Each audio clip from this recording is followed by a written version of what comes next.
Hello, good evening. Thank you for joining us. This is the Criminal Justice Reform Presidential Debate and Discussion Panel. We are definitely looking forward to having a great night. If you are watching us, we definitely would like to have your comments and concerns. Any question that you like, feel free to type it into the chat and we will get to it. We plan on having a great night. It's going to be very informational, and we're going to get an opportunity to meet two or more of our candidates, along with some other people that are here that have some very important things to say when it comes to criminal justice.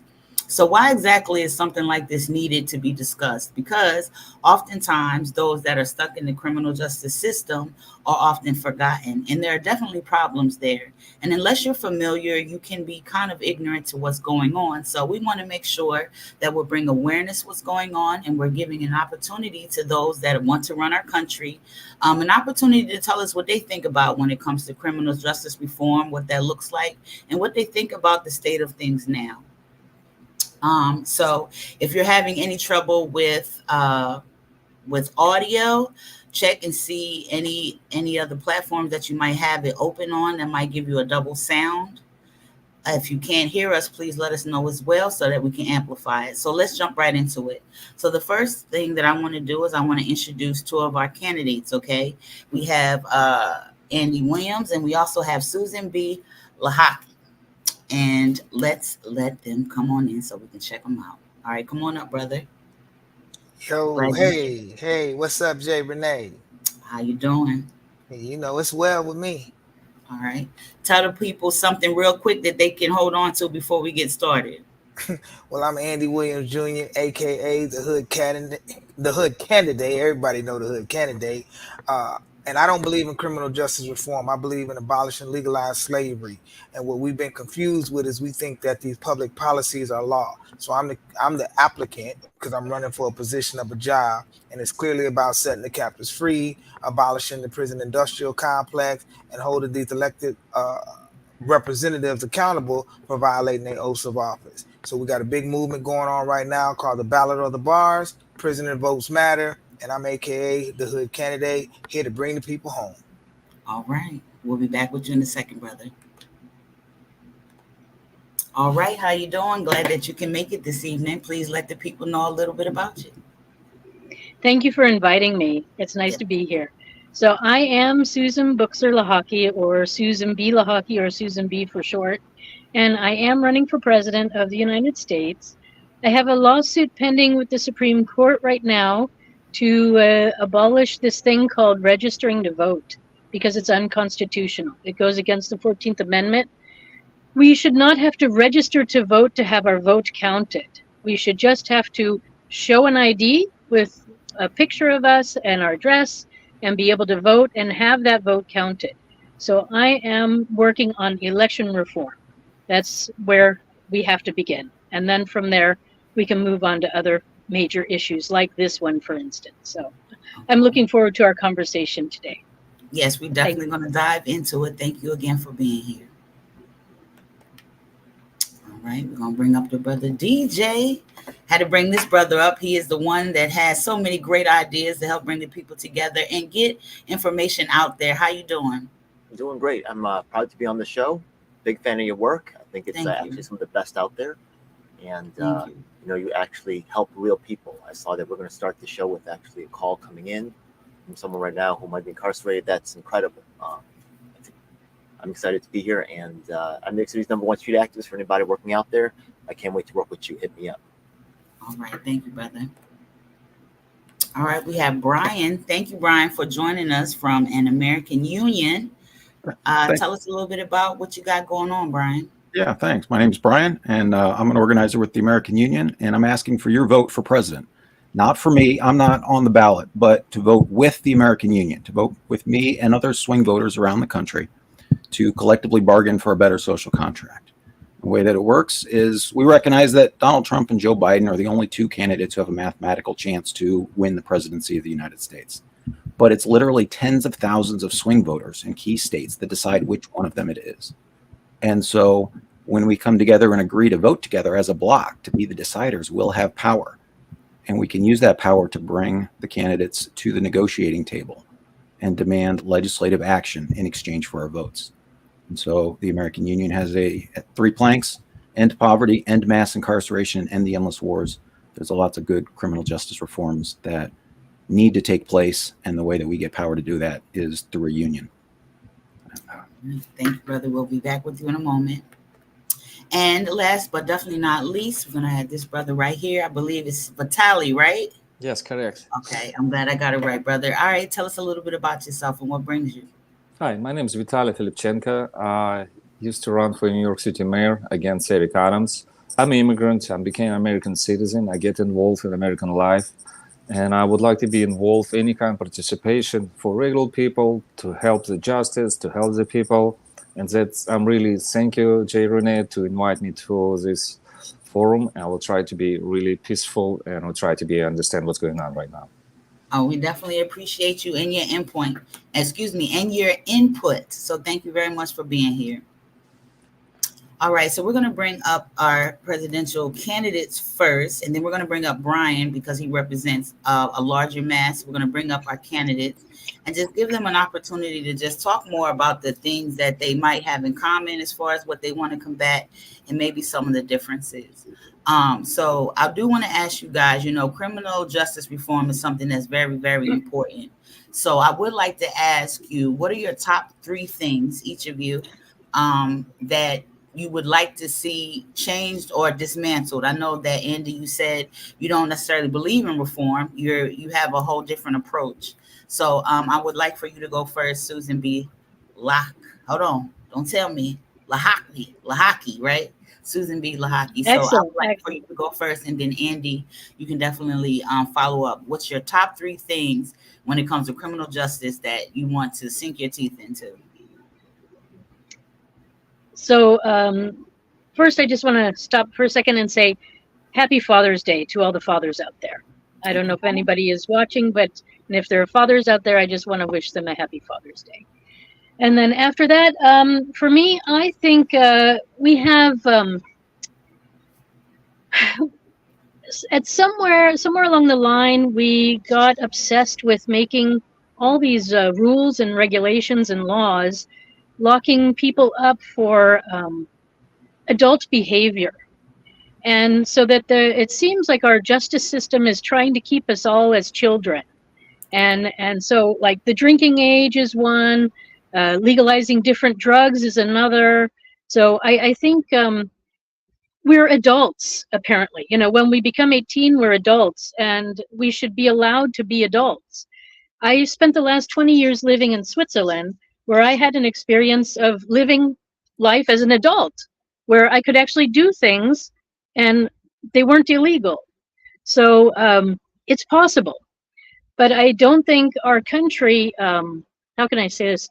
We're sort of under control from a strange Christian evangelical system. They took over our country probably about 100 years ago, and they've forced us into their belief standard. And they're keeping it there, and they're keeping also certain people who have different beliefs or believe in the wrong religion down. So a lot of the experience of prejudice, I think, is not necessarily just about how you look or the color of your skin, but it might also be about your belief. And so this is what I'm slowly discovering, because I've been running for president. I started back in 2020. Then I ran for Congress in 2022 from West Virginia, and now I'm back to running for president. And as I travel around the country and I come across all these different issues, it's starting to come together now. So it's almost like Eastern Christian against Western Christian, or Roman Christian against Orthodox Christian, and then other things too, Islam against Judaism. But what I really discovered is all the religions focus on the Old Testament, which is Judaism. So technically all of the branches that are fighting right now, and this is not just overseas, it's also in our own country and in our prison system, and it's part of the judicial system. And this is the problem. We have to remove religion from government. We've been infiltrated. They've turned us into this evangelical Christian country, and we have to stop it. I don't have a problem with people having personal religious beliefs, but there's also a lot of people who are not religious at all. And so to force somebody to say God and other things because you believe it doesn't mean that I believe it. But anyways, so we have these underlying religious issues too. So part of what we need to do is remove the religion, and then we need to remove these barriers and let adults be adults. We have to make areas where people can go and enjoy different drugs or whatever in a healthy way. Not We have to take the street out of street drugs is what I like to say. So we need to get it off the street and into like a bar type setting, or like a hotel motel type setting, because my understanding is a lot of drugs are also used for sexual pleasure. So you need a room and a private space for that. And then we could also in my plan provide like a nurse or two or doctors on call in case something goes wrong. But at least you'll get the proper dose for you too if you do something. So I'm from West Virginia right now, and we have a lot of fentanyl deaths and other overdoses. And so it's a way to control that too. But what this means, if we legalize most or all drugs and provide them to our people in a healthy way, that means everybody in prison for drug related uh, whatever sentencing would be free. And so that would alleviate a lot of those. Also, things like driving. I don't know. I feel like I'm living in a police state where when I was living in Europe, I'd never had that feeling. There were police and there were cameras and there are things, but they're not breathing down your neck constantly. So like today, I was just at Arlington to go visit my father because he's buried there. And I wanted to walk. I was in the middle of a road walking like onto another driveway. And I saw that there was a sidewalk further down. And I started to walk through the driveway to the sidewalk. Right. The security guard started yelling at me like I was an idiot, and how dare I even imagine walking on the street where the cars are going 10 miles an hour or less. Like this was like they were going to kill me, or I was going to run out. And so, we just don't have any freedoms here anymore. Right. And so it begins with deactivating this police state that we have. And so we have so many issues. But it starts, I think, with freeing up drugs and letting adults be adults and teaching people how to, just be adults again. So I can definitely understand that. All right, Andy, what's your take on that? What's the things that you want to sink your teeth into? So I just want to pick up where I left off at. And July 1st, 2021, I filed a lawsuit against the United States and 31 states for their ongoing role of prison labor. I didn't win the suit because I didn't have standing. As elected candidate in this position, I used the DOJ, and what they were created for was to protect the rights of the Negroes and their descendants, the newly freed Negroes and their descendants. And so, number one, pick off where I left off at. The prison industrial complex is legalized slavery, which comes to the second point. The second point is to help people become aware that none of these cases that people are locked up for that don't involve a victim are unconstitutional. They lack standing because legislation is nothing but public policy, and public policy is not law. Clarence Thomas, as much people don't, I appreciate decisions I've gotten from Clarence Thomas that I've read about, which is going to take us in a bigger movement now, filing these habeas on behalf of those that are locked up, that there's no victim involved. What nobody's been injured. The courts lack jurisdiction. So that's number two. Listen, I'm going to use the power of the DOJ to release the people where there's no victim involved. The third thing is, because I do believe in public safety. I do. I've been locked up. I got experience. B15364. I am 100% an abolitionist. So I don't believe in reform, because reform means you're going to straighten something out. What will we reform to? There's nothing to reform to, because it's just legalized slavery. So with the third position is that there are people that we can model after. And when we look at the model of the Norway prison system, it's not about punitive, it's about rehabilitative. So that's what comes into the restorative justice approach, where we use an indigenous model.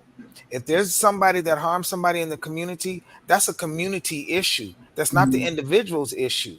We got to look at where we felt as a society, and just to figure out where this current label of America has failed as a society, just see that they conquered people that were living here. So all of us in here are prisoners of war. Some are physically locked up, some are mentally locked up. Um, and the way to do away with that is to turn back to the common law. And one of the roles of the position of a president from the corporate state, because we have to, for those that don't know, there's two different type of jurisdictions going on here. There's a corporate jurisdiction, and then there's a republic form of government where the people are sovereign. That's the position I want to go back to and declare common law to be the law of the land. And then that way, no victim, no, there's nothing, but you get to work things out between people and their community. And that's where we need to be to. That's what we need to get to. And I'm the one that's lived that. I've fighting a traffic stop for 5 years, suing, I've brought a claim against Trump and Pritzker, this unlawful driving scheme that you pull people over based on the color of their skin. Well, that's unconstitutional because the Yeah. only time you're required a license if you're engaged in commerce. So Mhm. this is all the stuff that's already laid out. It just doesn't come to us because where will we get the resources to get somebody to advocate for us that way? So that's why I'm coming from the hood with the lived experience saying, I'm not trying to reform the justice system. We're not paying to pass no legislation. We're repealing, challenging everything as being unconstitutional to let the people free. And we go back to common law. This is just the way it was intended from a nature's God and a creator. We don't even got to go to this policy thing because if we really want to get down to policy, and I can close with this, we got to go back to the Aboriginal indigenous way because that's who was here on the land before the German, the Irish, and the English migrated over here in the 1800s. And you can go to the Library of Congress to back what I'm saying up. I'm just reading what y'all said. And when we deal with this issue of immunity, you have to find out who said you ever had immunity. You look in the Trump case that's they filed against him. It's a United States versus Lee. It says nobody would ever get immunity. Every man or individual man or woman is responsible for their actions. And so that's where I'm at right there. We got to say there is no such thing as immunity. The people are the sovereign ones. Government is our public servants. They work for us. And if you're going to be elected, be an elected representative to represent the rights of the people. And right now, the rights of the people are being infringed because it's legalized slavery based on the amount of people that are locked up, not only in prison behind the wall, but in our own communities. Yeah, I think you both had some very excellent points, and all of these things are issues that are currently going on. And these are things that you don't hear people talking about when they get in front of this microphone and ask for people's votes. That's why I said that those that are involved in the criminal justice system, those that aren't really familiar with the wrongs in it, aren't even thinking about that. So I'm glad that y'all have, are actually talking about those type of things that are important.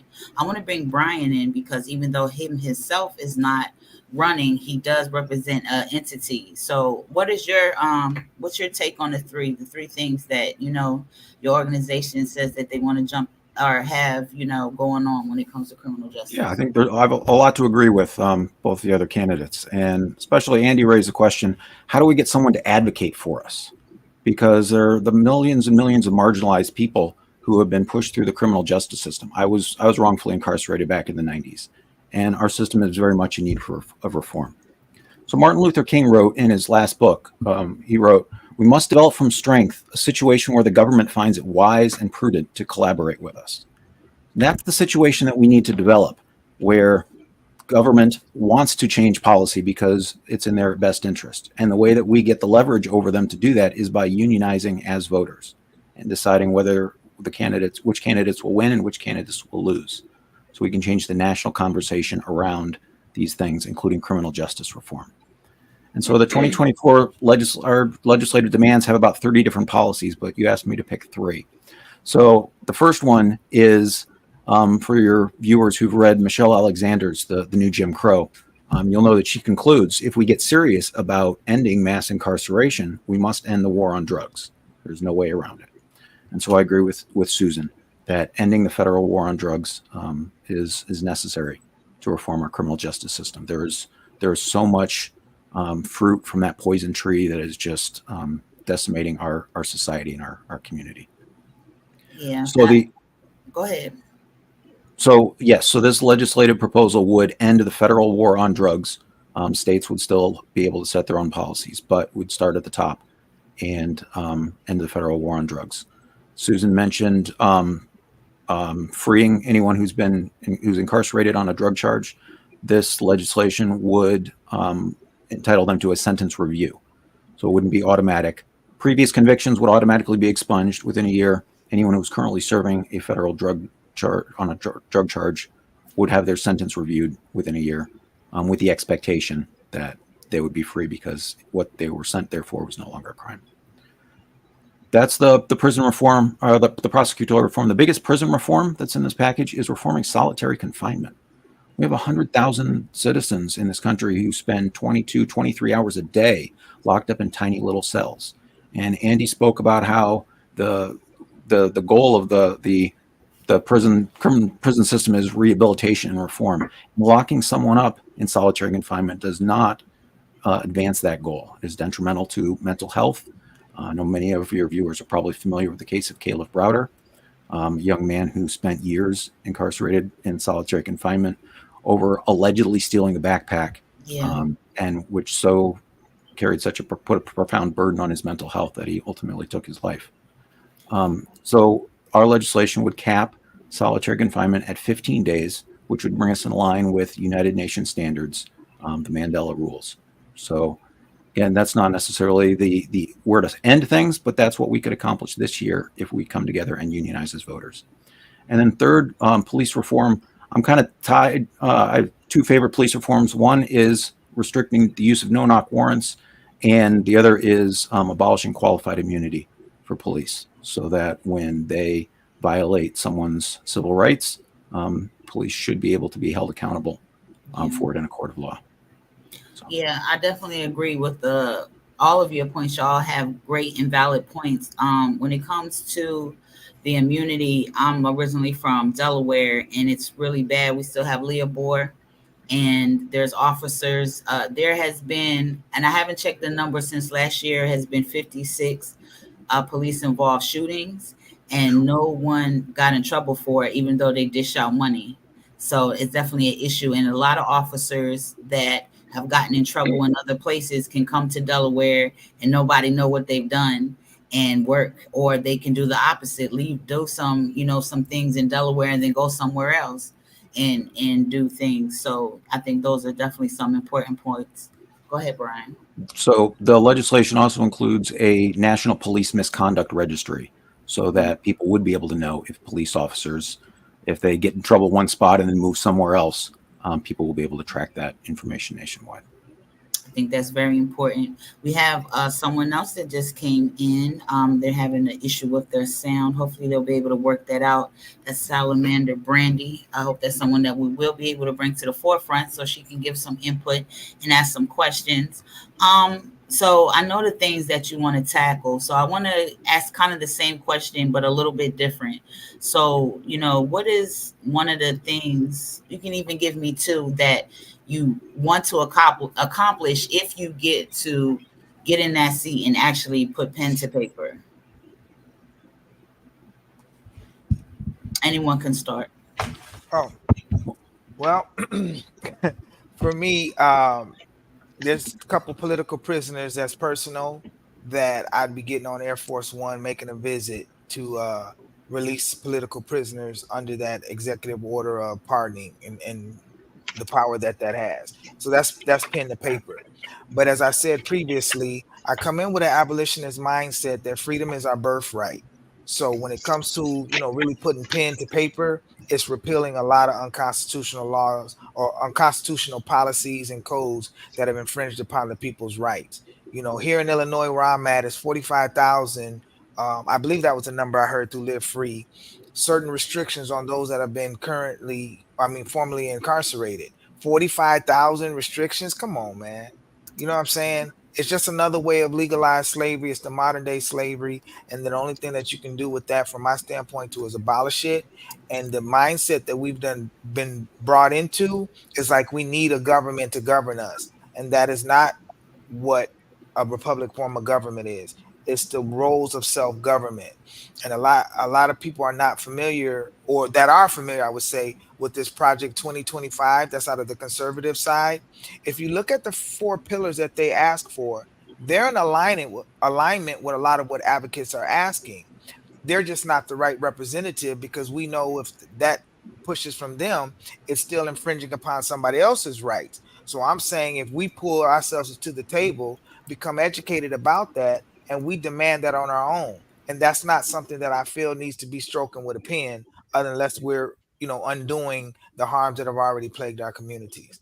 So those are the two things that I'm doing. If I simplify it, Okay. listen, hit that plane to the federal prisons, and if you know me, we know we're going to Colorado, and then from there, just reverse, call in the DOJ, Benita Gupta and that DOJ team, and say, this is what we're going to do. We're going to repeal all that. We got enough advocates and allies and abolitionists and activists that can come to the table. We got 132 rooms at the White House. We can do a sleepover, few days, a lock in like they do at churches. And when we come up out of there on day 3, this ain't gonna be like one of them Figure it Congress. out, right? Yeah, Okay. we done got this straight. Bring in that Baltimore. Let's do this. So that's where my heart is at when it comes to our people. Okay. Susan B. Brian, do you have something? Yeah. So you mentioned putting pen to paper. So you don't have to actually be a member of Congress to write laws, right? The lobbyists do this all the time, and they're able to get their stuff passed because they have money to leverage their influence. The American Union is a union of swing voters, so that we can leverage our votes together in order to get policy passed. And so if you visit the website, you can find 100 different policies that are included in this set of legislative demands. And when it's recognized that we're going to decide the outcome of the election, it will bring the candidates to the negotiating table where we can get things done. The other policy that I want to mention is the ending poverty with unconditional basic income, because what drives so many problems in this country is poverty. And so by establishing a safety floor to start every American family above the poverty line, we will let people address their problems on their own for the most part, so that we don't need government structures. We're going to reduce the demand for government by empowering people to better manage their own lives and drive down crime and incarceration at the same time. Okay. You got anything, Susan B.? Yeah. So another thing that will help reduce crime, and where we can also move forward better as citizens, is a little bit on the basic income concept, but it's to recognize motherhood as a career and to get paid for it. So we pay men for their important work that they do. They want to protect and defend, but we don't pay women to be mothers, and we expect them to do it with other jobs as well. So they're not only being a mother, they have to do other things too to keep food on the table. And we do have some welfare set up, but it's not enough. It keeps them in poverty. So exactly, we need to pay women to be mothers and to raise their kids for 20 years on like an active motherhood program, where there will be a community center where they can meet up with other mothers, learn different tricks and things like that about motherhood, and to build a community in the community. Because I think that's another thing that we're all missing is community. Especially after COVID, we were all pulled apart and we're having difficulty coming back together. So I think paying women to stay home, that's really what it is. It's not you get money to then also continue to work. Mm-hmm. I need you home because that's part of the problem. Our kids are raising each other and it's not going well. That's why we have so many drug abuse and sexual abuse and bullying and killing and all sorts of things. So we need to do many things with our youth and with our families. And it starts with paying the mothers, bringing them home, giving them training, and getting them to be forming a family again. I would also like to pay fathers 1 day a week to have off to be a father, because it's a lot of work to do all the other things, to pay bills and to take care of the house or the apartment or whatever, mow the lawn, or if you've got a garden. So, the problem is we've stressed our citizens out so much that we're all battling our own issues, and then we go out and we drive around and we battle each other. And it's just not good. And we need to de-stress. And so this would be a great way to help the adults de-stress and give them some peace of mind. Also, with paying mothers, that comes with health care, that comes with vacation time, that comes with a pension. It's a real job. And it sort of would be like on a concept of National Guard, but for motherhood or familyhood.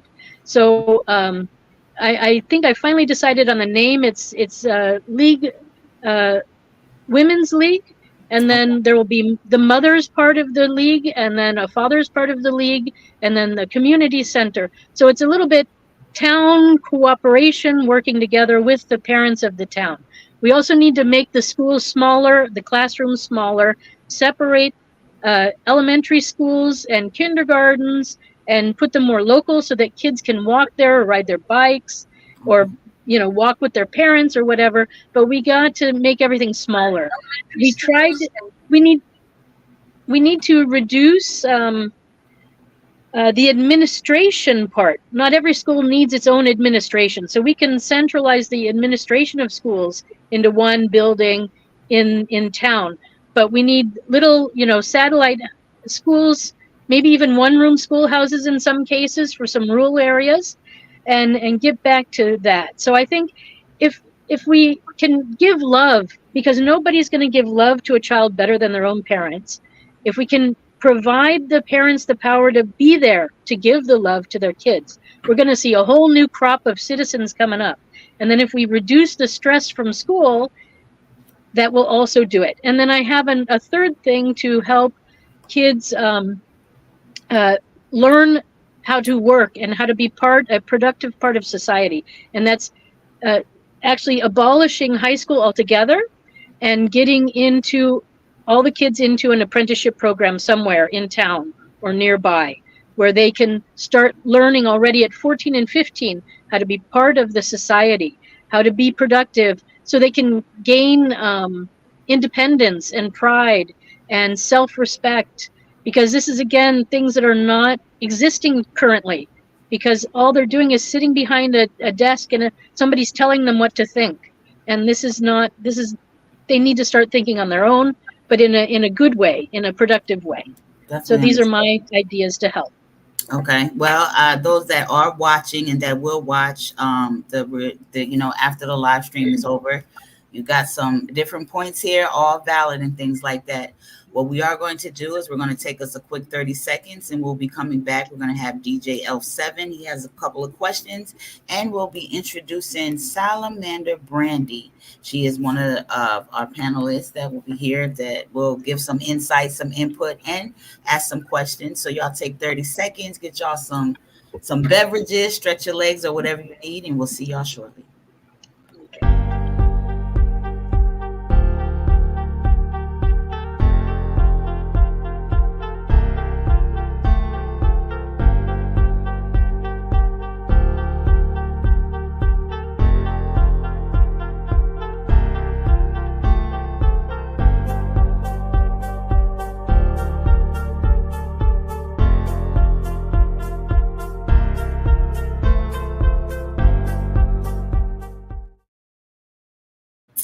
All right. Thank you for coming back. I hope that y'all got to have y'all some refreshments, get you a little stretching.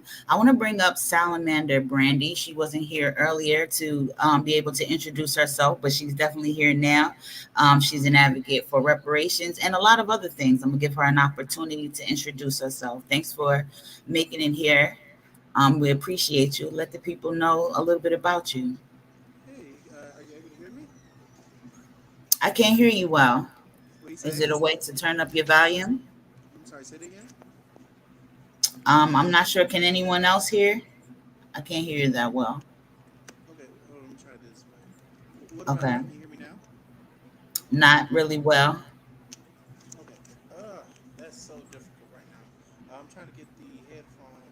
Yeah, where you can hear me. But can you hear anything I'm Truth saying isn't now? on the mic. Let me see if I can help you. 1 second. All right, say something now. Hello?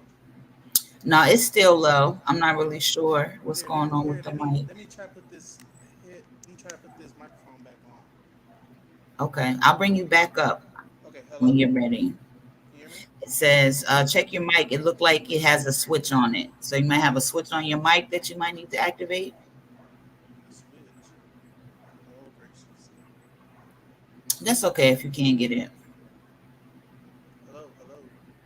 Mhm. You might maybe try the regular audio without the mic. What about now? There you go. All right, I can hear you great. All right. Okay. I. All right. All right. So I just introduce myself. All right. Well, I'm sorry. Hi, everybody. My name is Salamander Brandy, hot like fire, sweet like candy. I'm from Memphis, Tennessee, and I'm not just simply an advocate for reparations. I am an advocate for people in general. I work with every community here in Memphis, Tennessee, trans community, homeless community, elderly, everyone. And I am simply a person who with no credentials, no clout, no anything, and just start hitting the streets and trying to figure out what's going on. Like the song says, "What's going on?" Mhm. And I came across a lot of information working with people within a lot of nonprofits, a lot of organizations, and there is a lot of things that's going on in within our legal system that the people are simply not aware of. I have gathered evidence that can incriminate federal judges, all the way to public officials, federal judges, even Supreme Court judges, Brett Kavanaugh, even people like him are not immune to the criminality of what's been going on in our uh, uh, legal system. The people need to know right now is that there is uh, I don't want to say conspiracy, but a scandal of great proportions that's affecting everyone's ability to find housing and security in the find housing.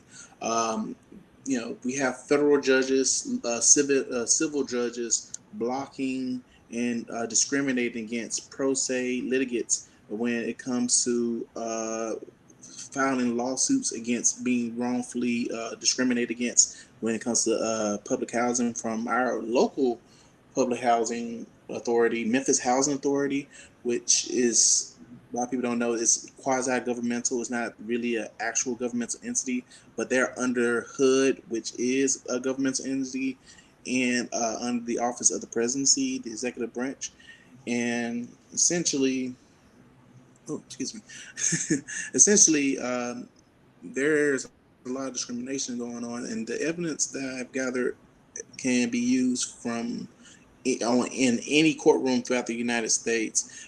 We have judges that are acting on behalf of the defendants when they are, how do you say, public figures or government entities or even corporations. We have judges blocking people who are not lawyers or professionals, just people who are not being represented like they should be when there's harm being done.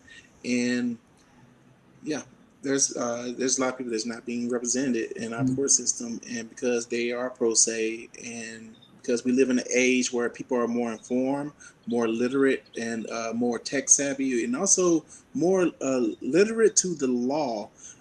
They're constantly dismissed. They're constantly shut out from any media coverage or any attention. Period. And essentially we have people who are applying for Section 8 housing, but like I said, the people who run the Section 8 housing giving it to their family or friends or business partners. Business Right. partners. So it's some criminality in that for Yes, sure. that's Okay. that is against the law. That's felonies, and Yeah. because there's so many nonprofits in this city who are doing the same thing. It's like there's a lot of nonprofits in my city in Memphis. They're fighting against homelessness, and within every community. Like there's a nonprofit called Out Memphis who has a sub program for trans youth and non-binary people who are lacking in housing, but this program only covers 4 people at a time. Right. Meanwhile, uh, these nonprofits that represent certain sections of the community are the only ones in the greater Memphis area, and that's in every city that touched Memphis is known as the greater Memphis area. For hundreds of miles, there's nobody representing people in the LGBTQ community who can Okay. like actually get help in housing.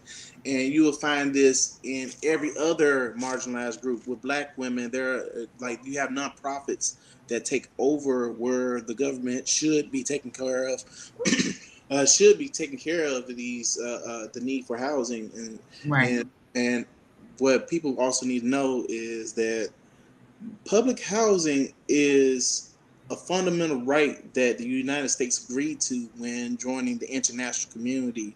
Because what's going on here in Memphis is something that's reflected on what's going on for the rest of the country. The United Right. States are in clear violation of our second Bill of Rights to housing, public Yeah. housing, right to Yeah. public. The United States definitely is frequently doing the wrong thing from coast to coast. But I definitely want to get DJ's question in here. I appreciate you being here. If you have any questions that you want to bring up to our presidential candidates, I definitely will bring you back up to feel free. But I want to get to DJ's question because he's been waiting for a while. So I'm Okay. gonna put you backstage. I appreciate you very much. We're gonna bring DJ on up. Okay. Thank you. You're welcome. Okay. All right, so we hear that there's a lot of stuff going on in Memphis, but we know that Memphis is not the only place that this problem is. But I'm glad that Salamander is here, that she can give us a beat on, or they can give us a beat on what's going on with that. So we definitely appreciate the wealth of knowledge and research that you've done. So I'm gonna bring the brother DJ Elf7 up. I know he said that he had a question. I'm gonna bring the candidates back up so they will be able to answer the question that you have for them. So go ahead, brother. The floor is yours. Okay. So the thing is that I've actually worked with I worked with Salamander Brandy on that case, the one with the federal judge. One of the cases, right? I know she's been multiple cases. We're gonna talk about that guy in a second.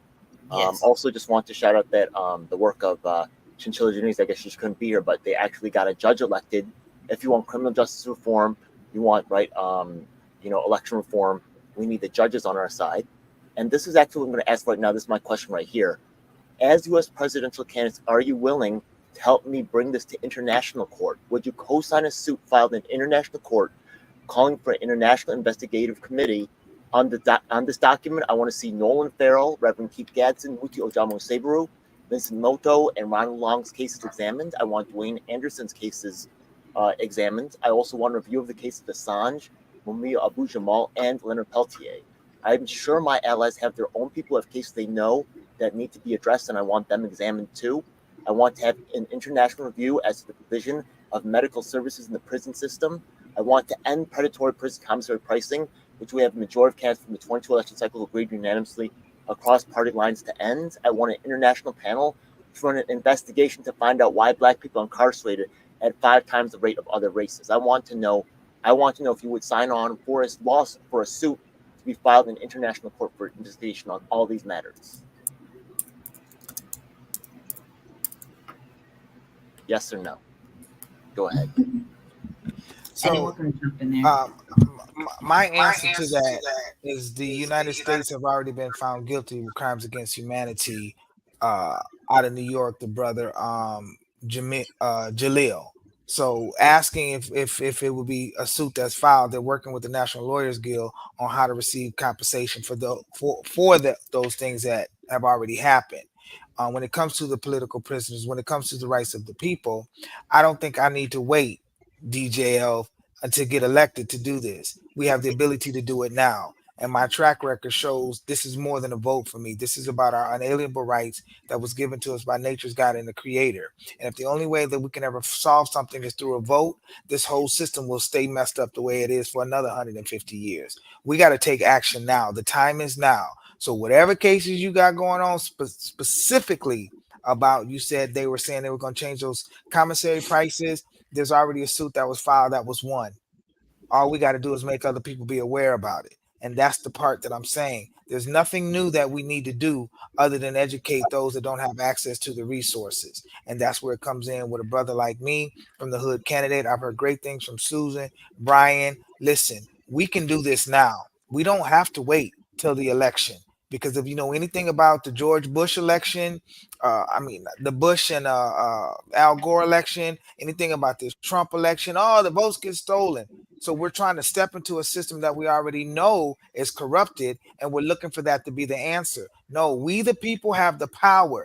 It is time that we align on whatever we have in common and do the thing. We cannot depend on a vote. We have to be more than a vote. We have to be people that know our neighbors because we love our neighbors. And when it comes to this legalized slavery, where all of us people have become prisoners of war to this system, it's time for us, as my brother Brian said in the preamble to the Constitution, the Declaration of Independence, we the people have the right to alter, abolish, and form a new government. We're not going to get that through the vote. We have to do it by aligning with our common ground and do what needs to be done, and the time is now. Well said. I would agree with that. So the other thing, I think one of the issues why there are more dark-skinned people in prison is, again, because of religion. It's not necessarily skin color, actually. It's the whichever belief, whichever schism of Christianity or Islam that you're following, and that's part of the problem. It's the Christian extremists who feel that they are controlling and have the right to control our country, and they've been controlling it for a long time. It's the Zionists and people around the Zionists, and they're keeping a certain group of people down. And that's exactly why we see more of darker skinned people in the prison system. So it's not just skin color, although sometimes it is, but I'm going to say it has to do with religion too. So just to be aware and look into that, whoever's working on that lawsuit. Absolutely. And I'm working on a few issues myself right now, some other issues, not just the registering to vote issue, but some other ones. But the point is, with registering with the register to vote list, that's where the corruption is. So we have been voting, but our vote has not gone through. It's not really been counted. We walk in the door and we vote, but they're manipulating it. The Democrats and Republicans, the Christian nationals in both parties, these exact Zionist people are controlling our votes. They're using all sorts of manipulation, including computers. That's why we have to go back to paper and pen, and we have to hand count it. We'll get the National Guard, and we'll get 10-year-olds to watch the National Guard count the ballots, because this is exactly where the problems lie. We haven't voted ourselves in over 100 years, and they are manipulating certain people into positions of power. And this is why we all feel, and not only us, but I've been driving around the country for 4 years now, and every state has people that I've met who don't feel their voice is being heard. And I have talked to people who have lots of money and people who don't have any money, and we all are saying the same thing, and it's true. Our Secretary of State in West Virginia back in 22 made a video that stated in West Virginia in the election in 2020, there were over 380,000 fake names on a register to vote list. The only two parties who've ever had control of that list in all the states are the Democrats and the Republicans. They are working together to manipulate us and our people who get into office. That goes judges, that goes secretaries of state, that goes your county clerks, that goes your sheriff department, that it goes all the way to the presidency. So yes, we are not, our vote has never been counted. It's time to have it counted. That's why I have this lawsuit out there, because we have to stop it. I've been living in Switzerland for 20 years, and I know for a fact in 2 of the elections, I did not vote. I did not get my ballot in the mail in time. And you know what? When I went to change my registration, they told me I voted in every election. So somebody definitely voted for me 2 times. I've got proof. It's happening. And if it happens in West Virginia, it happens in New York, it happens in California, it happens in Florida, Texas, in every state. So we begin here with ending the corruption in the election system, we need legally voted in people in office. It starts there with voter integrity. And then we can go on. But Andy, I liked everything that you said. All right, Brian, what you got? Yeah, so I'll just briefly, I want to just disagree slightly with Susan that the idea of hand counting every ballot across the country, we have evidence from random hand counts. The machines are faster and more accurate. But the problem isn't the elections and the way that they're done. The problem is Congress. Congress, under the Constitution, sets national policy. Congress is responsible for addressing these issues, and they are refusing to do it. They're willfully failing to act. They're allowing these problems to sit and fester. So Andy is 100% right. He says it's not the election that's going to solve these problems. We can solve these problems today. And it's true. Congress can solve these problems right now if they want to, but we the people, the marginalized millions, do not have the leverage to make them act. So by writing down exactly what we want Congress to do, by coming together as a union of voters to end poverty, end mass incarceration, and end the endless wars, we can make Congress work and act before the election, or just to avoid facing the electoral consequences if they refuse to act. We're going to create that creative tension that Dr. King spoke of in his letter from Birmingham jail, where they won't be able to avoid the demand. They'll have to deal with they'll have to decide whether to act and solve these problems or to face the consequences. And so DJ's question originally was, about all these people who are incarcerated and they're having their cases reviewed. And a couple of the names on that list have been charged under the Espionage Act for being whistleblowers, Julian Assange, and there's been a number of other high-profile whistleblowers. And so one of the 100 policies in this legislative package would amend the Espionage Act so that the president and the Department of Justice couldn't go after whistleblowers by charging them with espionage. So we'd fix the problem, and that's how we'd address that.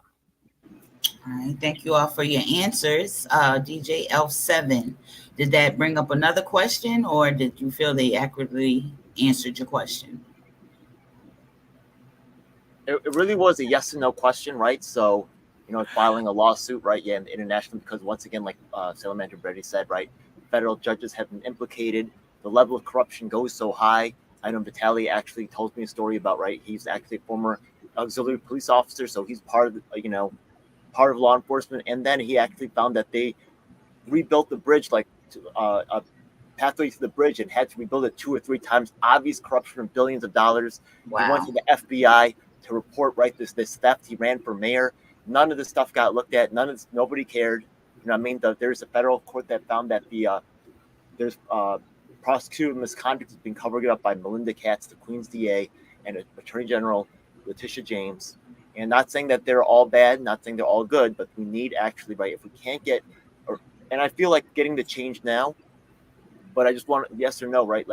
I want to help elevate these guys' cases and get it looked at by somebody. If not, right, the U.S. court, which refuses to look at it. I'm trying to get these guys relief. They've been 3 election cycles. During the 21 cycle, we tried to get this addressed. All ignored. 22 section, thank God you're here, right? Yeah, can you help us? It's 3 years later. We're still trying to get help. We're still trying to get personal addressment for their personal issues. I appreciate you bringing that up, DJ Elf7. There's definitely a lot of people that are trapped behind that wall that definitely need some bereavement. So I thank you for remembering them, because some of them don't have people anymore. So they're definitely forgotten, and the system is not going to fix itself, or there will be nothing to fix. I appreciate you. Do you have another question? If not, I'm going to bring up Salamander Brandy as a question. Okay. Do y'all have a definitive yes or no for his answer? I got to say no, because I'm not trying to be president. I'm trying to change policy and end poverty, mass incarceration, and the end of the endless wars. You could co-sign the lawsuit. I think my lawsuit addresses what you're talking about. The problem is the corruption in our government. So if my lawsuit passes, then we have a new election, and none of those people who are in power right now will be able to run, because they're part of the corruption, right? So then we start all over again with... you filed with Supreme Court, right? We could file... Sorry? You filed with the Supreme Court, right? That's right. but we want to file with the United Nations, with the United International Government. Well, I think, however we get the job done is the important thing, right? Is getting the job done. So if we just get rid of the corruption and start in a new way and then move forward, I think that's really what we want. So however Also, it happens, investigative committee to run a review on what's going on, right? Yeah, to run an investigation, make their own, right? And then we go to the Supreme Court, we can raid that document and say, look, we have an international document from the International Investigative Committee that says that these cases are obviously wrongful incarceration. These things should be exonerated, right? There's a study why there's, and to get some international, I heard that you had a connection to the Netherlands, right? I'm sure you know some experts over there. I heard that Andy also mentioned, I think he mentioned Netherlands or something. No, you're from Sweden, right? Or Switzerland? Switzerland. So yeah, bring in that international view, because it's obviously wrong what happened to these people. Like, I know it. Yeah, corruption's a problem. Absolutely. Yeah, I don't want to monopolize the time, but I just hopefully that we could just get a cosign and file an international court. I can't hear you, Jay. We can't hear you sometimes. Sorry about that. Yeah, if you have another question, bro, just let me know and I'll bring you back up. I do want to give Salamander Brandy the opportunity to ask their question. So I appreciate you, brother. We'll see you in a few. All right. Again, if y'all are just getting here, we definitely appreciate you. This is the Criminal Justice Reform Presidential Debate and Discussion Panel. We're just talking about what's going on and what, people plan on doing about what's going on in America. We live in America. We are definitely affected by it, and the criminal justice system is something that really affects us all, even though some of us don't think it does because we might not know someone that's been affected by it. But anytime we have criminals in our criminal justice, there is a problem, and it's a problem that the American people should see collectively and try to dismantle. I appreciate you for coming back up, Salamander. So please ask your questions. Or question, excuse me. Well, excuse me.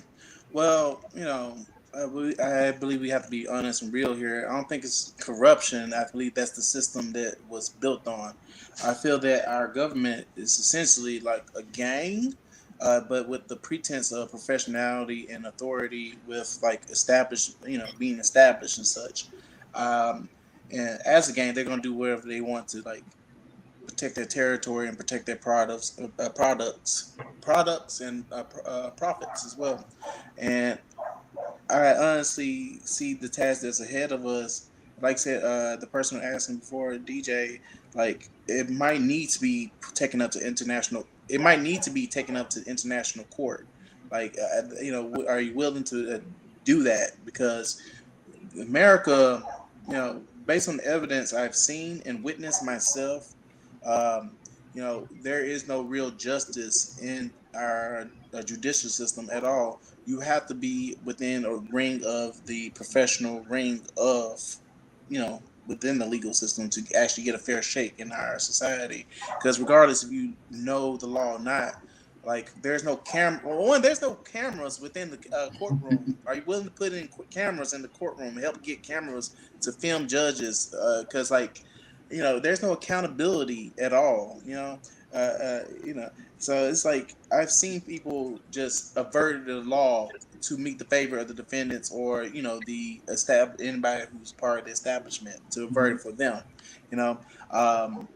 essentially, I seen a woman get told that, I'm pretty sure everybody here heard of the Pamela Moses case. She was almost sent to prison for 42 years for voting in the Memphis election. They literally tried to push her in jail because she tried to run for mayor, and like nobody was going to help her or anything like that. She was all alone until somebody filmed the judge telling her she has no power to fire her lawyer. Her lawyer was actively trying to let her go to jail and be in prison for a crime that should not have been a crime in the first place, when she had evidence, pure evidence, that said that our election office commission acquitted her, and she was being not acquitted. She had been her rights to vote were restored, and they tried to throw her in prison for that. And it was, regardless of her evidence, the actual material facts of what happened, like the law has been repeatedly averted. So are y'all willing to join in on that fight to international court? Because we have to recognize what America is. Because like I said, like Susan said, they're working with the Zionists. They're working with people who are committing genocide, and they're doing a genocide against the American people by slowly letting them die and be homeless and stuff like that. And they're criminals. The United States government is a criminal organization. It has done crime. It's done crime against the black community by releasing drugs and all type of things.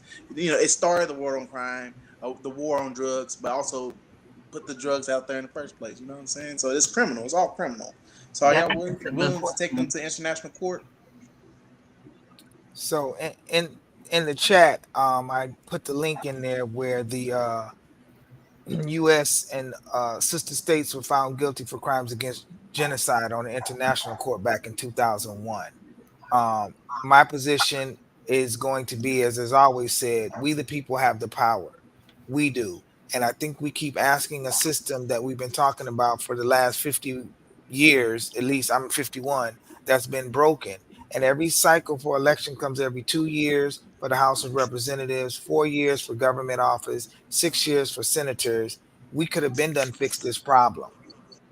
That's what I believe. Because we're keep like the honorable Marcus Garvey says, never ask somebody to do for you what you ought to do for yourself.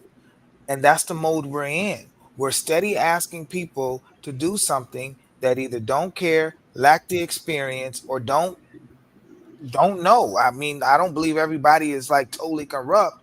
It's like the blind leading the blind. So one of the tools to the solution is that we be the change we want to see. We have the ability to run for office.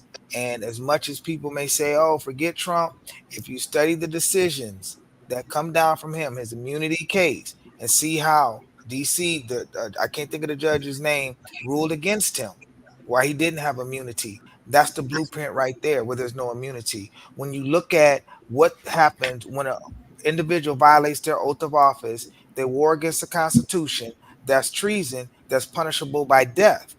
All we have to do is educate the people about what's going on. Because there's no way I believe, just I'm telling you, there's no way I believe that this current system is going to change until we become the system and don't become like the system. Because there's a lot of people out here with great ideas, and then they get in there and see that Goliath, and they like, I ain't going up against this machine. So I'm saying, why can't we do this here? We're all grassroots.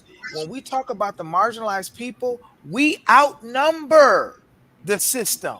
We can choose just to say no. If every individual across these states, and Jay Renee is probably going to come out for August, if we all decided we ain't going to work in your institutions, what would happen? What would happen? We have the power. And I know because I've been locked up, I've been behind the wall. Them street organizations, these tribes, everybody, they come together. And when that word comes out, we going up against the system. You see the riots in the prisons. That's the prisoners rising up. And when it's talking about freedom, and you got candidates that's out here saying, look, prisoner rights matter. This is what we talking about. And I ain't just talking about the physical prison. I'm talking about these administrative law judges that think they're judicial officers. You in prison. The police officer that should be a peace officer who ain't nothing but a modern day slave patrol slave catcher. This is the history that y'all created. And I'm just sharing it with the people to know, but not to come back with a position of hate, but a position of accountability. Because we ain't going to win this war with hate. I'm going to be that real. It ain't going to be that way because it ain't worked. We've tried every single thing. It ain't going to work. The only most powerful force we have is love, respect, morals, values, honor. And that, what I'm telling you, is not on the ballot. That's not on the ballot. We, the people, have the power to do this. We do. We do. We, the people, have the power to say, don't call, collect from the house no more. I'm going to send you a letter. We do. Now let's see what happens to GTL, to Get Our app. We will shut y'all down because the Montgomery bus boycotts showed us how to do that. We got to start educating the people about the power that we've been given from nature's God, or created, the Constitution, religious freedom, Declaration of Independence, or hell, just because I'm living. How about that? We got the power. We outnumber the system. We got to stop thinking like we slaves and they got the power. We do. We do. Don't get me on a rant That's the today. mic drop right there. Brian, Susan B. Well said, Andy. That definitely well said. And you're right. We're not going to change the system by hating each other harder. That's what we're the mindset that traps us with the two political parties, and we got to break through that. And so the American Union has a different model based on love, not to defeat people, but by trying to help them succeed. Congress has a terrible reputation, and they deserve it. But what could we do to help them succeed at solving some of our biggest problems? And so by coming at them, by writing the solutions down for them, by being willing to help them keep their jobs if they get it done before the election. We don't have to pledge ourselves to destroying and defeating them. We can try and help them, come at them with love. And so it's a different model that can really transform things in the United States. You mentioned the prison strikes, Andy, and some of the demands in here come from the 2018 prison strike. It's really getting in the weeds to say that we need to repeal the Prison Litigation Reform Act that creates a two-tiered system of justice, of access to justice for incarcerated people, that puts unnecessary barriers in the way of just basic legal access. That's not something that's on anybody's radar, except it was on the radar of the men and women across 16 states, I believe, who participated in that prison strike. That was their demand. And so their demand is taken up in this legislative package, along with others. Because, as you said, we outnumber them. We just need a better way to organize for political power, and that's a union. All right, Susan B. So I think Salamander said something about the Zionists, and I think that hits it right on the head. So the Zionists began about 130, 40 years ago, actually in Basel, Switzerland, and then they moved through Europe, and then they moved to the U.S., and they've taken over our country, and that's what the military-industrial complex is, and that's what the prison-industrial complex is too. So basically, they're organized, and this is the problem, and they're trying to bring on now the end of times. So my whole life, growing up in the U.S., I was raised Catholic, and I heard about the end of times, and I heard about how, all these signs are coming now where the end of times is coming. But if you notice, it's actually people producing the signs to fit into a prophecy made by somebody who's actually not even in the Bible, but Nostradamus is like the one that they're trying to focus on, and supposedly the end of times is coming now. That's why we're almost on the brink of World War III. It's happening, and because they're organized and they've planned it, and we are at the end of their plan, we have only minutes to work. It's dangerous where we are, and they've turned our country into a missionary for the Zionist movement and for pushing Christianity all over the world. And they've done a good job until now. Now, I don't mind that people are Christian or Muslim or Buddhist or whatever, but I mind when my country is, and I mind when my country brings us to World War III and tries to bring on the end of times. I mean, this is just insane where we are right now. So we got a huge problem, and we have to get religion out of our government. And it's the two duopoly, big parties working together, the Christians, the Zionists inside of those two working together to make it seem like we have choice when we don't. And like I said, they've been manipulating our votes for the same amount of time. So over 100 years ago, it started happening. Probably Theodore Roosevelt was the last one who was voted in without manipulation, or at least not on the scale that we know it today. So I think we got a huge problem, and it starts with getting the corruption out of the election system. And I've seen how to vote in other countries that would be compatible with our Constitution and that works, and it has very little corruption, and people's voices get heard. Now, the difference is the government structure. So what works exactly there won't work here because they have a different system of government than what we have here. But the concept is basic and it should work. And it puts the power back into our hands, the people's. One thing I would like to do is abolish the House of Representatives, because as soon as they get into office, they have to start campaigning again. So they're not working for you and I. They're working for that nice salary they got. They get almost $200,000 a year. And they just have to look good and say a few things and then they get hired again. So we need to abolish that whole division in the federal government and in the state governments. They should get rid of that branch too from their office, from their government in the states, and the vote should go directly to all of us, to all the people. So we should have votes 3 times a year on the different things that we need to vote on, and you and me and we all get to vote on it, because we are now educated enough where we know what's right and what's wrong, and we need to have our voices heard. We hire these representatives and they don't represent us at all. So we have to start there. It starts with the whole election process. It starts with getting out the corrupt ones, getting in some people with integrity, changing our government slightly. I mean, we are coming up on our 250th anniversary of our country, and that also means the 250th anniversary of our document, the Constitution and the Bill of Rights. We were supposed to also go over that periodically, and we never have. So it's time to sit down, get a whole bunch of good thinking people together and come up with some of it. We need to take out the whole slavery part. We need to take that out and definitely make sure that everybody is included in the document or feels included. So yeah, we have a lot of work to do, but it starts with getting rid of the corruption right from the start. And then once we got that, we can go forward and getting a good group of people together to bring that change. Okay, can I reply to that real quick? Um, Yeah. okay, thank you. I see where you come from, Susan. You make some really good points, but I also feel like you're forgetting about the whole profit motivation about this as well. It's not just we can't forget about the religious extremists, but also the people, the profiteers from this. And it's like we have to also start unionizing with our local workspaces as well. It's like maybe start controlling our local governments as well, because it can't really, the head can't really work without its tail. You know what I'm saying?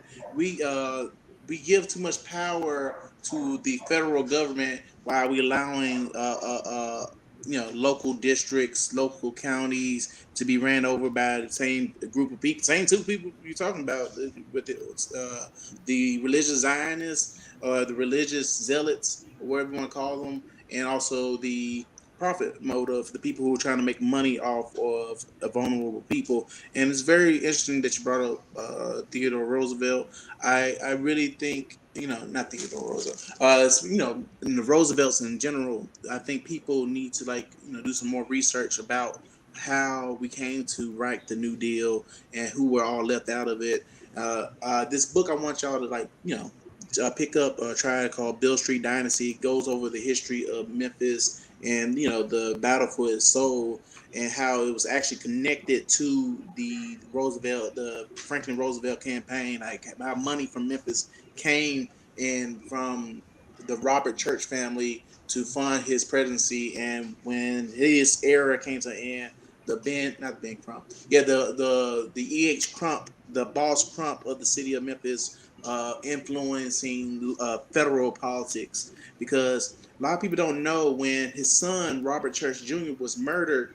Because first of all, people don't know this, but that whole "I'm finna attack crime," that rhetoric, it started here in Memphis and stuff like that.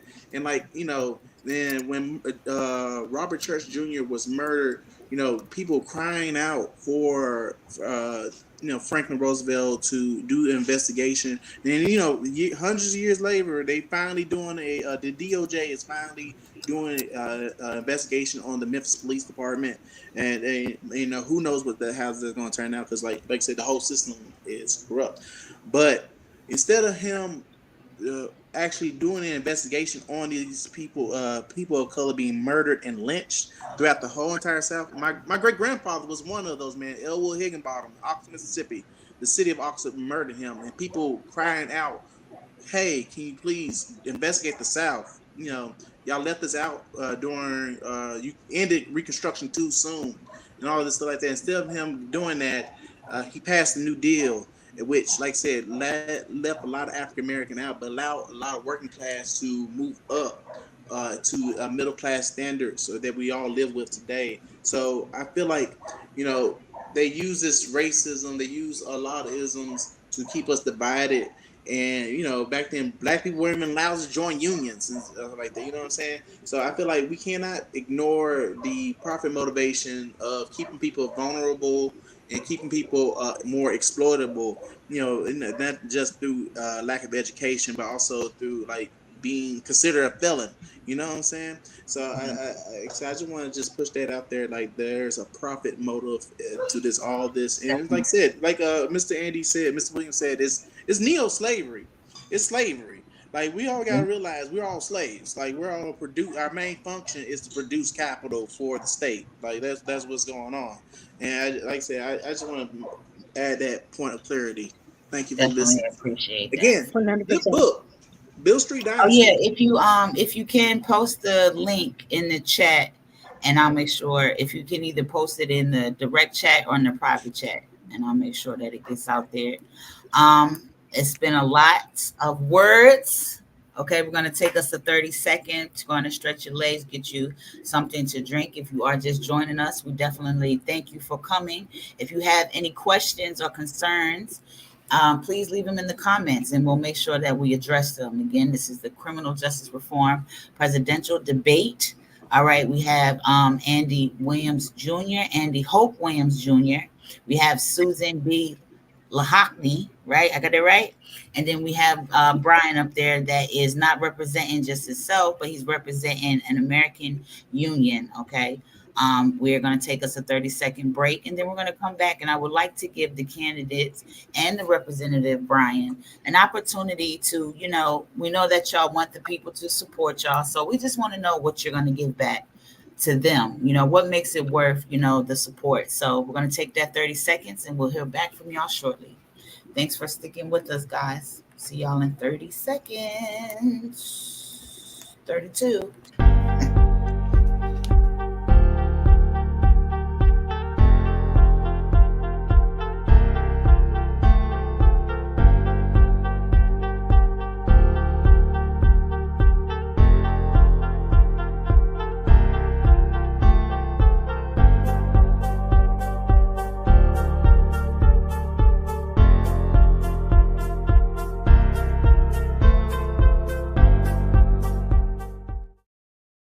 All right, thank you for coming back with us. Again, this is the Criminal Justice Reform Presidential Debate.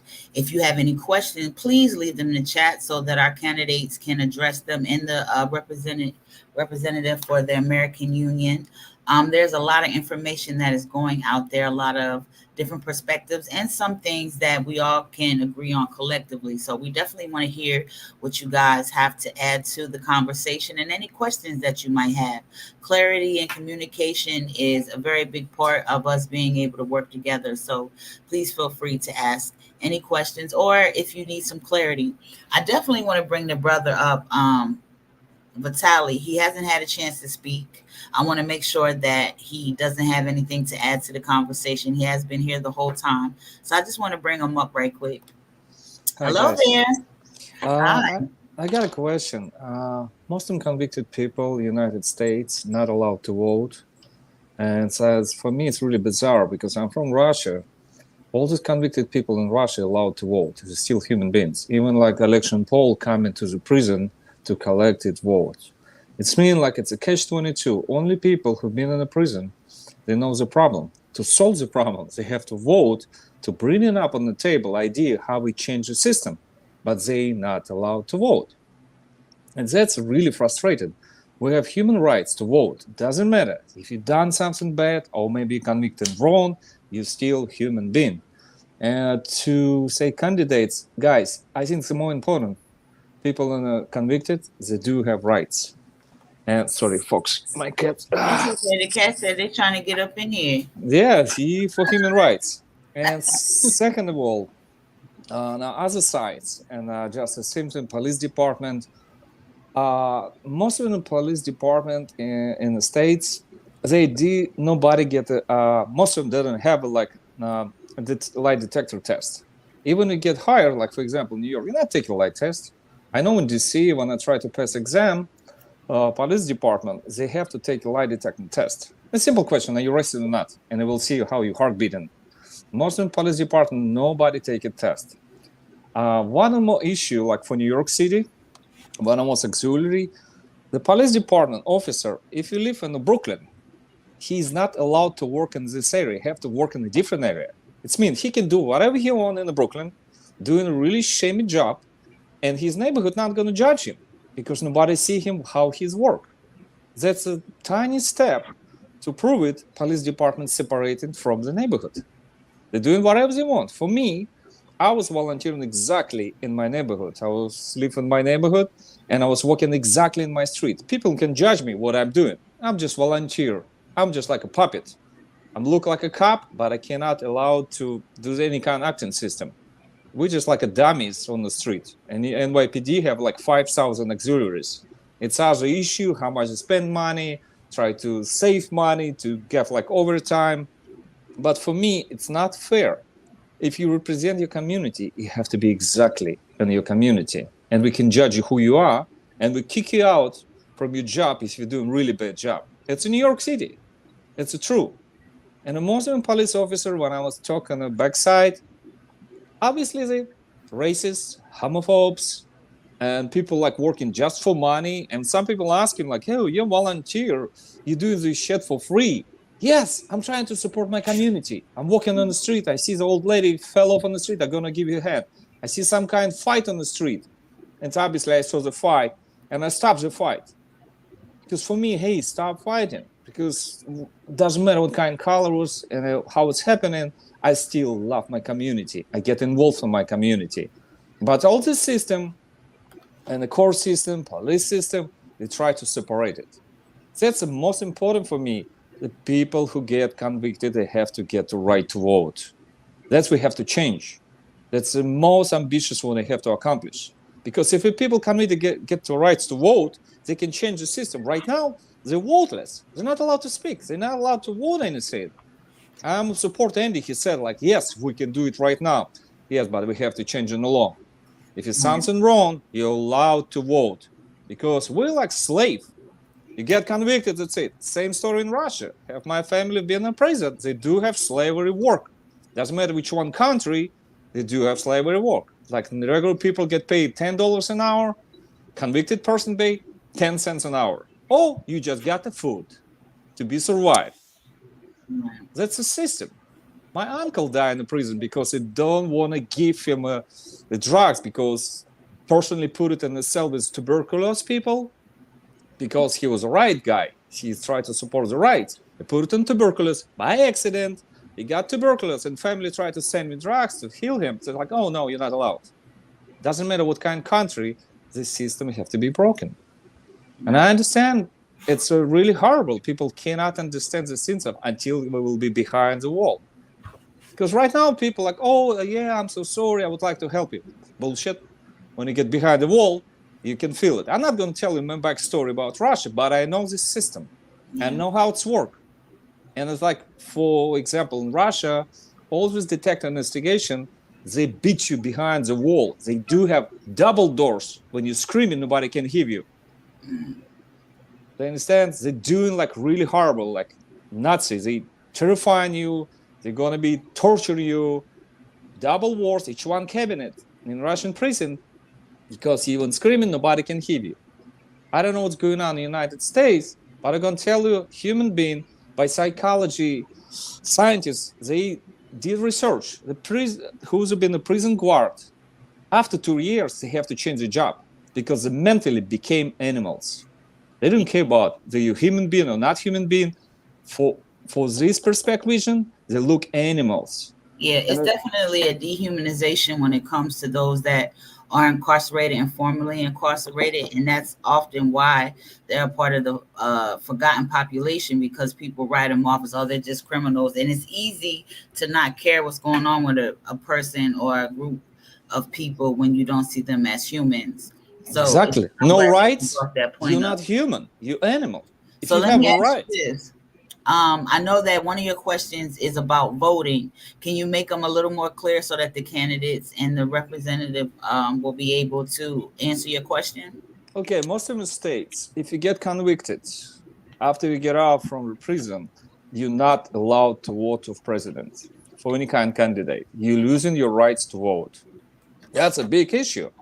It's mean you're convicted. You lose your rights to vote. Any guy's idea how you want to solve this problem, what we can do with this problem, how we can solve this problem. All right, Susan B., you can go ahead first.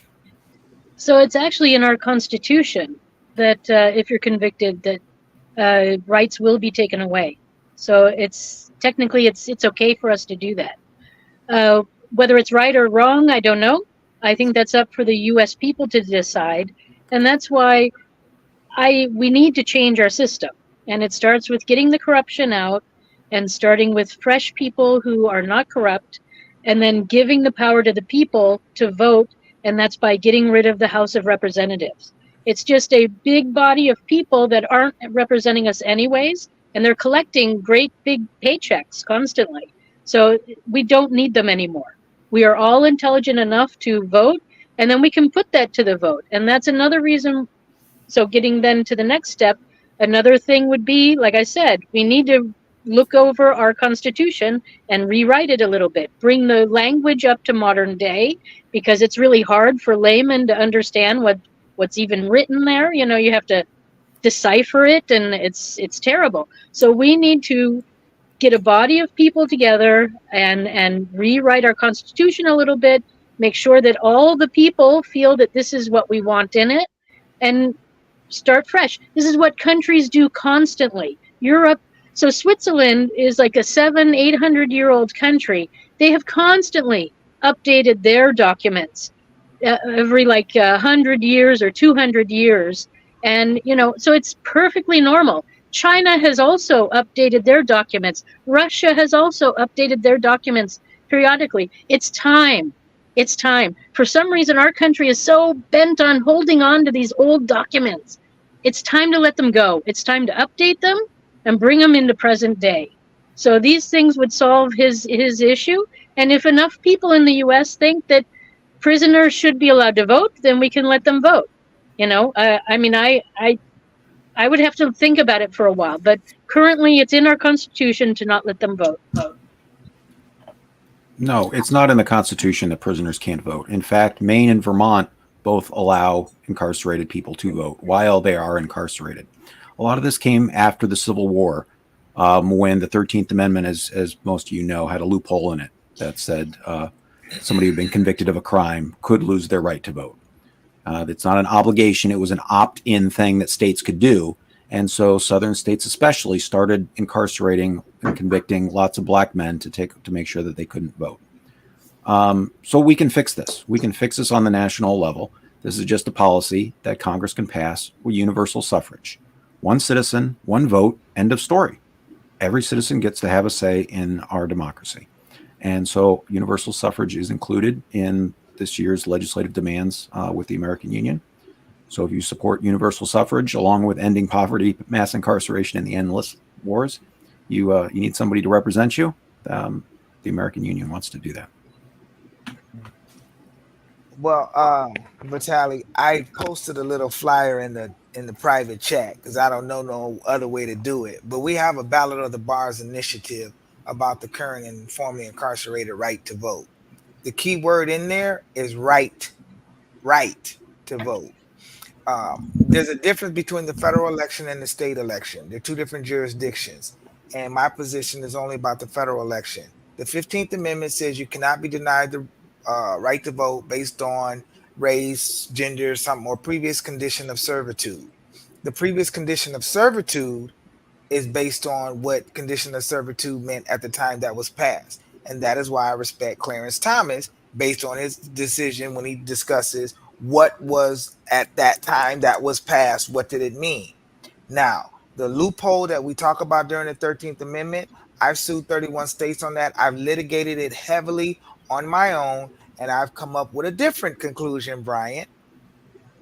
And I don't know how I came up with this, but every piece of legislation that was passed after the 13th Amendment actually violates Section 2 of the 13th Amendment, which is called the Badges and Incidents of Slavery. Anything that resembles slavery is unconstitutional based on the Section 2 of the 13th Amendment. So whenever you try to infringe upon somebody's right to vote, that is a badge and incident of slavery that you're trying to put them back in a position of servitude. That's the angle, Vitaly, that I'm coming at with.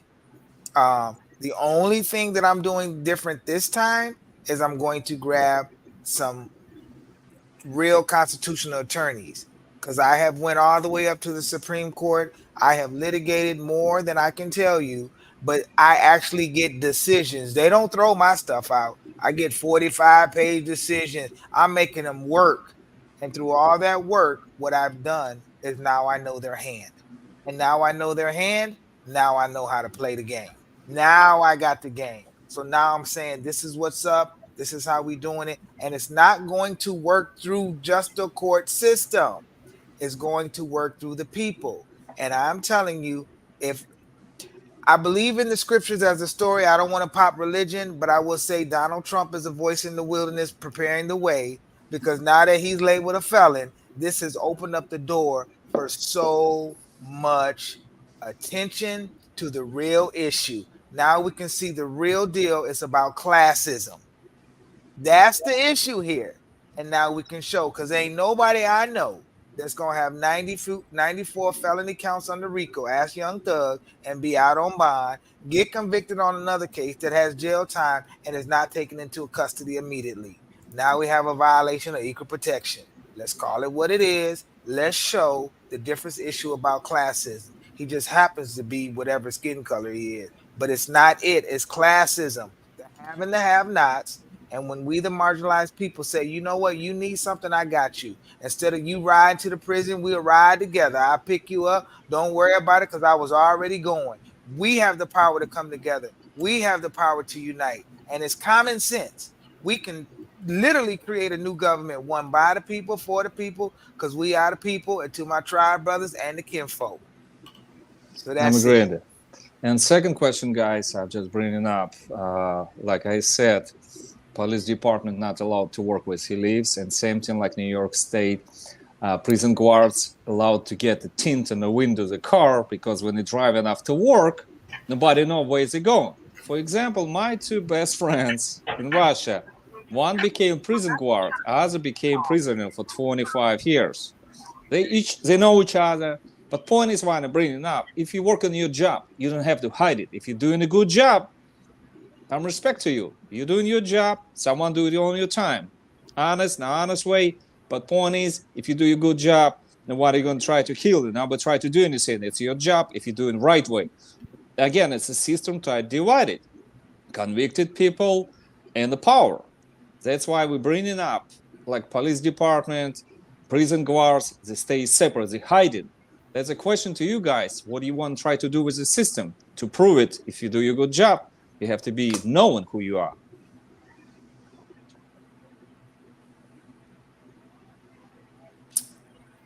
So to your question, if I heard it right, it's just basically everybody got the same rights. That's what it is. You don't get a special privilege because you work in a profession. Have you ever seen that TV series, How to Get Away with Murder? All you got to do is get a job and work for the government. That's what you got to do. And I'm saying, no, that's not right. It's not right just based on moral. Tent has so many different reasons. And if this police state, as Susan alluded to earlier, you're so afraid, then this is not the profession that you need to be in. It's just a reality. You cannot be afraid of your neighbor. If you're afraid of your neighbor, it's because you don't know your neighbor. America is the spirit of conquering is what it is. We live in a fear because we're afraid what those individuals that came over here and conquered, you're afraid that the people will rise up against you. That's where the borders and all these things started coming from. That fear. But when you do right, and you admit, listen, ancestors screwed up. I wasn't back there, so I don't know what was really happening. I just know what was been written, and depending on what side of you, the library or side of the internet, you're gonna get a different story.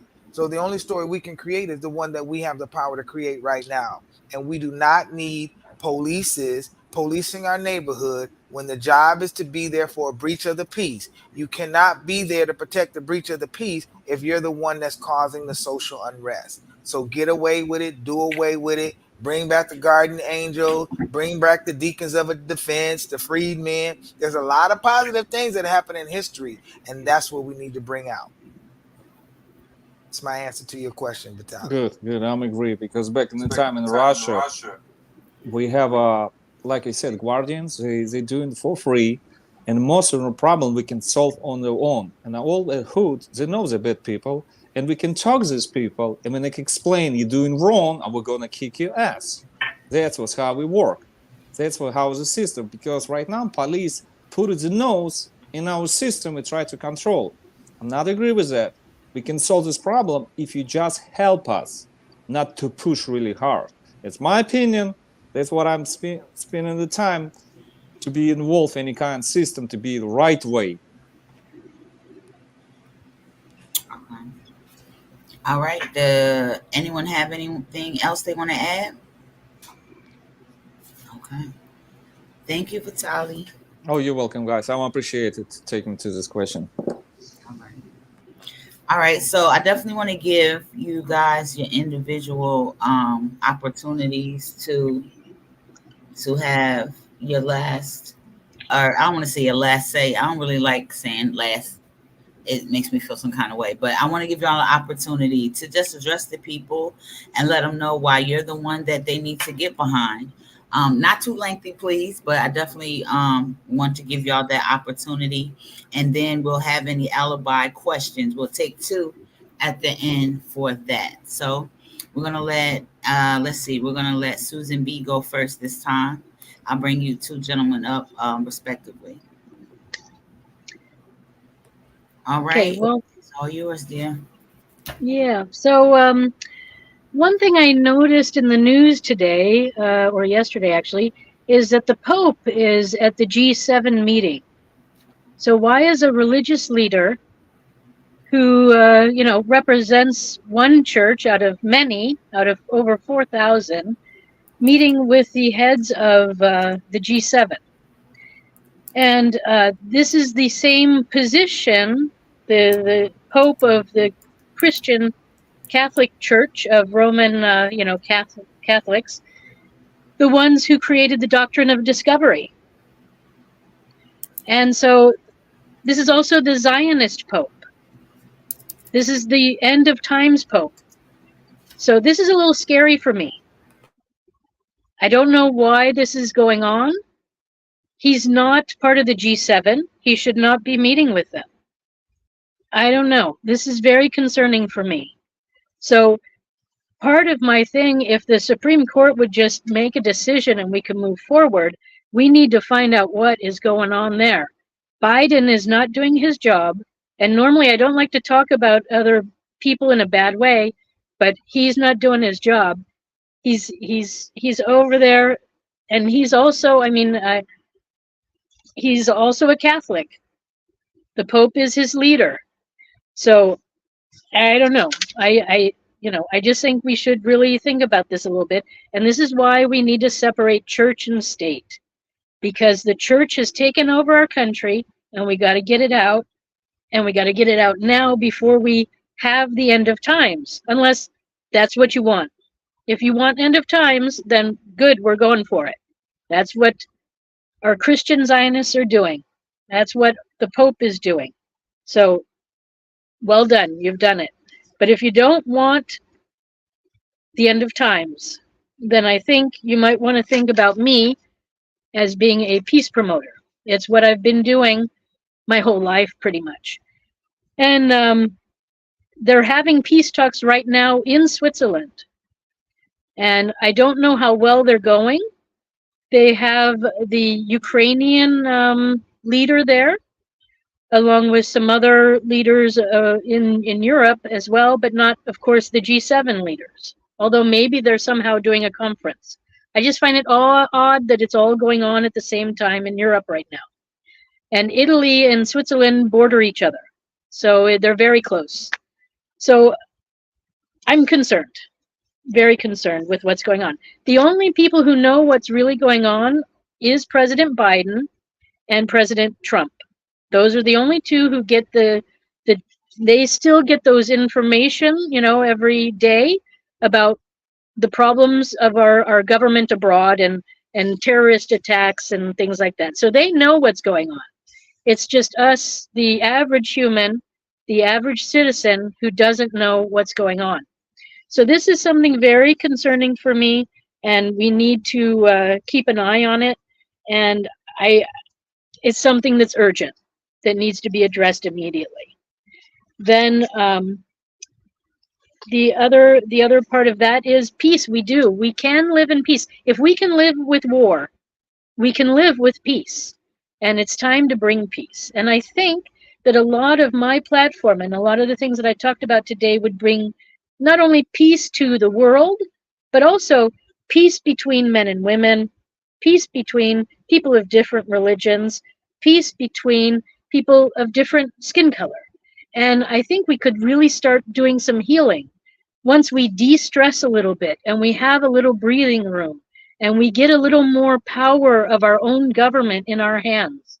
So I think I have a unique platform that will combine republicanism and democracy in a good mixture, where there will be a balance still of keeping things in order, but also hearing the voice and having voices heard. And so I don't know what else I can say. I think I've covered all my main things. I want to bring back family. I want to make life easier for all of us, and I want to give power back to the people. That's my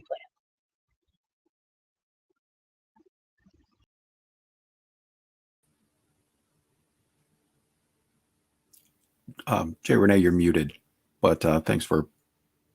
It's on you, brother. Go ahead. Okay, thank you. Thanks so much again for having me here tonight, along with the other candidates, and giving me the opportunity to make my pitch to your viewers that I need your vote, not for me, but for the American Union, to vote with the American Union nationwide as a block of swing voters. Swing voters, someone who will vote for both a Republican and a Democrat.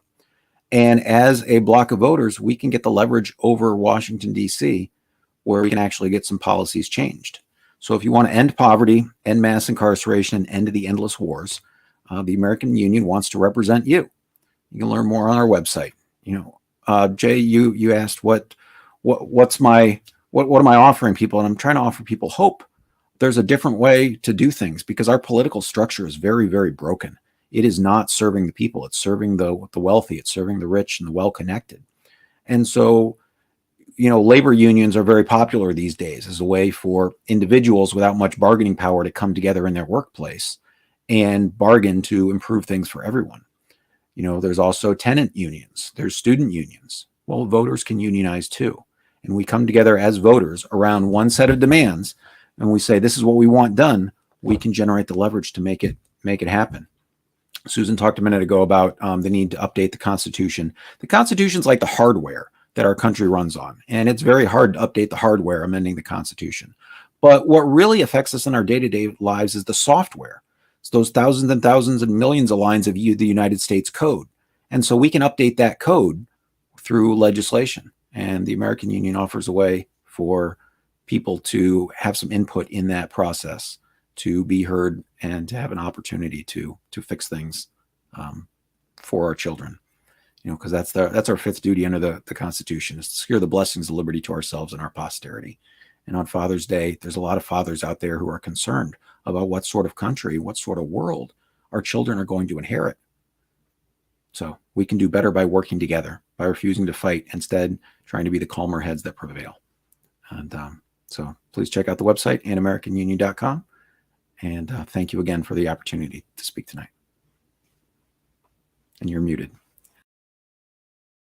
Thank you, Brian. I appreciate you getting your input. And then we're going to bring up Brother Andy and let him have the same space. The floor is yours, brother. Well, for those that know me, I've been in the feel when it comes to prisoners' rights. I really don't have nothing new that I'm going to do because I'm going to continue to do what I do every single day, all day, regardless, because this is what it's about. I think the most important thing is to help the people become aware of their rights and find what the real common enemy is, which is the ignorance of us not knowing. And being ignorant is not saying you're, a fool or something like that. You just don't know. And we're off trying to fight each other, fighting the system, fighting the Democrats, fighting the Republicans, instead of just uniting on the common goal. And with 1/3 of the adult population been affected by this modern day in slavery, that's over 80 million people, we are the popular. We are the most popular. And you take that audience with the natives and the indigenous, and we're saying, restore the land back, give back the land that was taken. As they said, alluded, there's so much land that the government allegedly owns. No, it's what you stolen. Because the last time I did some research, I don't see no receipt from nobody about getting no land from somebody. It was through the Papa Bulls, the doctrine of discovery. They came into land that was already occupied and took it. We can restore the republic form of government where people are sovereign, where people have their rights, and what the role of government and its role is very limited. Very limited. It's only there to correct, protect, and direct, not pass legislation that infringes upon our unalienable rights, not come together with a conspiracy that violates 1985-3, the Ku Klux Klan Act, which was enacted after the Civil War because the states were infringing upon the people's rights. These are things that a lot of us don't even know about.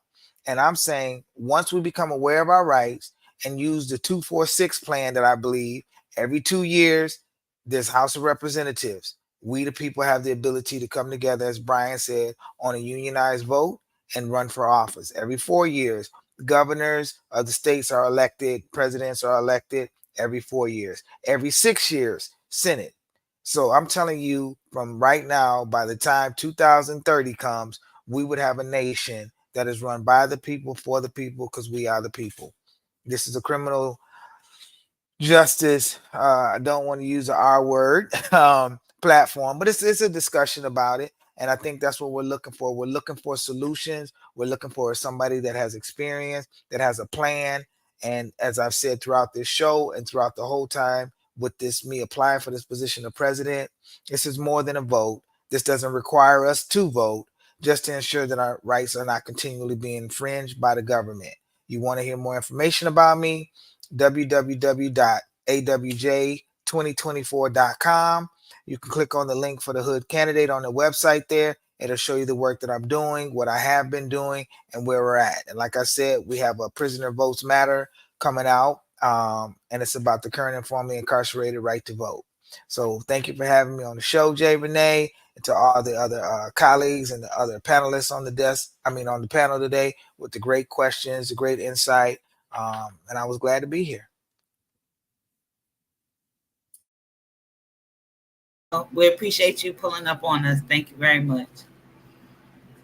All right, ladies and gentlemen, that does conclude us for this evening of the Criminal Justice Reform Presidential Debate and Discussion Panel. Unfortunately, we weren't able to get all the people that we'd have liked here, but we did have some pull up on us, and we definitely appreciate them letting us know what their ideas are and their thoughts and, their plans. Everyone had a lot of good points, so I would say definitely watch this again. Watch it twice if you need to see, which one you might resonate with more, and definitely make sure that you checked out their respective platforms and see if any of them relate to you in a real way that you want to sign up for. It is our right to get in the business of what the government is doing, and it is our right and our duty to get in the business of what's going on. That's how we evoke change, because the system is not going to change itself, or we wouldn't have to be all up in its business. I definitely appreciate you all. Please share this live anywhere that you can. It will be on Facebook, YouTube, and X, formerly known as Twitter. And we definitely appreciate you all. Y'all have a good evening.